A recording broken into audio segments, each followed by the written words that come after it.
Hi friends! Thanks for tuning in. If you like this video, please give it a like, comment below, and take a moment to subscribe to our channel. Chambly, Quebec is a charming town right along the Richelieu River, about 25 kilometers southeast of Montreal. Chambly is known for its beautiful scenery, rich history, and the iconic Chambly Canal that runs right through the town.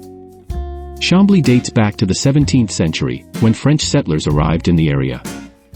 The town is named after Jacques de Chambly, a military officer from France who was given land here in 1665. To protect against attacks, he built Fort Chambly, which you can still see today.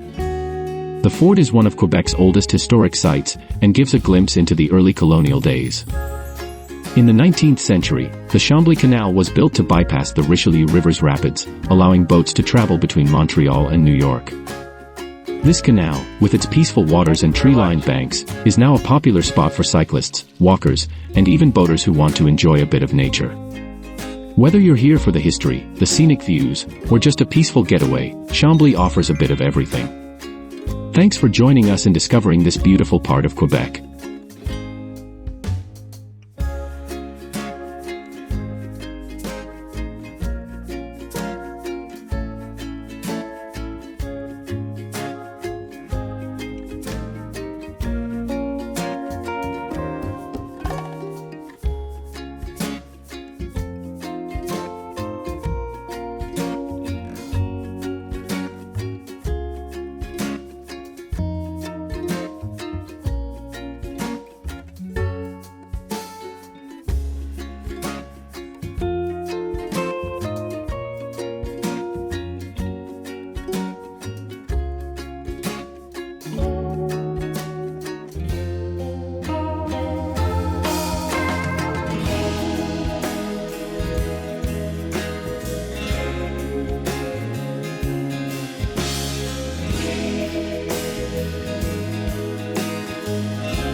Thanks for watching!